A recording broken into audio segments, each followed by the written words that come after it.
People have to be convinced that the way that they're doing things is incorrect before they're willing to try something new. And it is for this reason that I've stopped trying to get people on the path that I'm on. I very rarely talk about getting how you should get yourself out of debt anymore with people that I know. I don't talk about, here, do this, do it this way, do it that. I don't bother with that because I know a lot of those people are not convinced that they are incorrect. They're not convinced yet. Now, if you bring it to me, if you bring your own money shit to me and like, hey, what's your thoughts?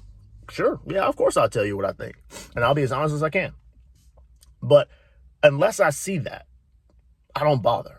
And I don't bother because in order to change, and this is with anything, in order to change, you have to be convinced that the path that you have already chosen, that you are already headed down, is one that's not going to lead you to the success you want. You have to be convinced of that. That's the only way you ever go out and look for an alternative. You don't say, oh, my path is working perfectly, let me go change it now. That's not something that people generally do, right? So when you go out and you share your success stories, and that it's fine to do that, be clear about it being your story. Not that it's for everybody, right? Because there's a lot of people who are going to misconstrue that and think, oh, you're trying to make me do something. Don't, even if you want to share it, and I get it. When we get happy about something, we want to be able to bring other people along. You got to understand, most people aren't ready for what you're doing. Most people are not ready to sacrifice at the level that it takes for the success they want. And that is the disconnect between people who are successful and people who are always having dreams and never quite execute. That's in my personal opinion. That's what it is. Because I see lots of people with great ideas who just never get off the ass. And the reason for that is you have to sacrifice at a level that says, listen, I understand all of these things are fun, right? All of these things could provide me with a temporary good time. But what I've told myself is I want X goal. And to achieve X goal, I have to be willing to do X, Y, and Z things. And that requires me to say no to a lot of other things. And people don't want that. The reality is people don't want that. And I get it. I understand. And I will never disparage anybody who wants to kick their feet up and, have a day to themselves. You do what you want to do. You're an adult, most of y'all. What I will say is, give you an example. Today's the 4th of July. Today's also my daughter's birthday. I'm sitting in front of the gym talking to y'all because I told myself that I would, because those are my goals. Now, that doesn't mean I'm not going to spend time with my daughter on her birthday. We're throwing a party. We got a whole lot of stuff going on. I just decided that I'm going to get up early like I do every morning and get the work done that I said I was going to get done, because that's what's important to me. Now, what normally happens, what I see with people normally on days like this, is they say, it's been a long week. It's a holiday today. We got people coming over. One day is not going to be the death of me. That's what they say to themselves. The reality, though, is that one day is death.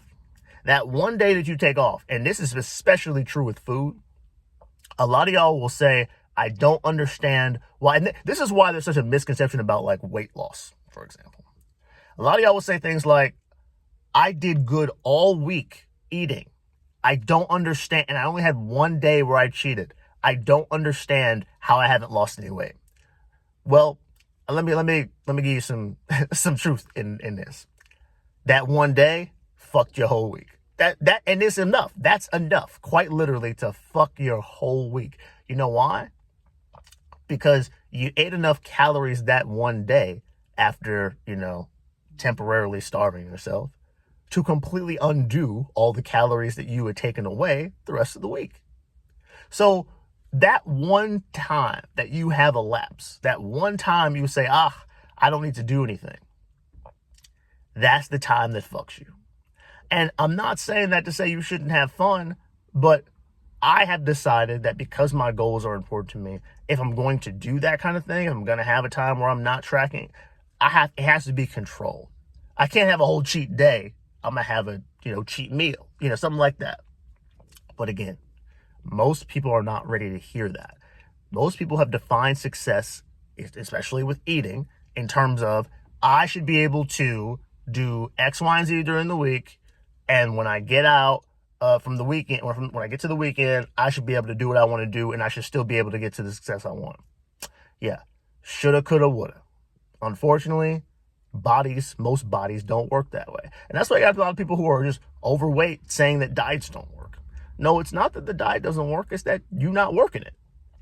It's the reality. But until you are convinced that that's the truth, you are not going to change. That's the reality of it. And unfortunately, in our world, the truth of the matter is most people will blame everything but themselves.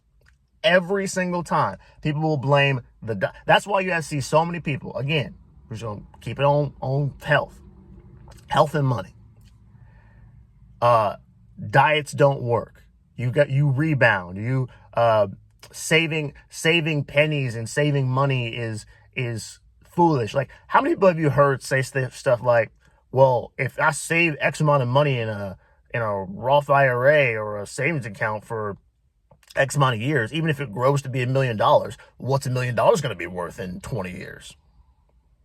It's going to be worth more than you have if you do nothing. That's really what it's going to be worth, because it's the matter of being convinced. People who think like that have not convinced themselves that they are in the wrong. People have convinced themselves that everything they do is correct, and it's the world that's fucking them. It's the world that has put them in the place they're at. And to those people, I'm not interested in the moral qualms of like what you think should happen versus what's happening. I'm not interested. As I said the other day, reality is what I'm worried about. So if reality is not a conversation you're trying to have, then do you. And as you continue to go through life and start to see how reality, let's just say, is screwing you, right? Like, that's what you believe. You will miss all of your opportunities to actually change it. And as sad as it is, the reality is a lot of people won't make it. And again, as someone who just accepts reality, it is what it is. I can only put out into the world what I believe to be true and hope some people who are already looking for change will see some benefit in it. And if you don't, so be it. All right? But what I don't want is for those of you who are on a good path for yourselves to spend more brain power trying to get other people who have no interest in changing their lives to come with you and trying to make that your responsibilities. A lot of you have family, have friends, brothers, sisters, people you really care about who have no interest in seeing you or your life get any better. And what you have to realize is, if you let it, those people will continue to make sure that you stay right where you're at. So instead of my advice to people who are already mentally convinced, right? You have decided, you said, yep, I believe changing how I do things will change my life because I have the control. You believe that. When you look around and you see people not on their game, instead of trying to get them where you're at so that your environment looks good, just get comfortable with the fact that your environment isn't what you would like it to be. Because the reality is, if success was as easy as just changing your mind and doing something different, the people around you wouldn't be complaining about how their lives are shit. It's what it is.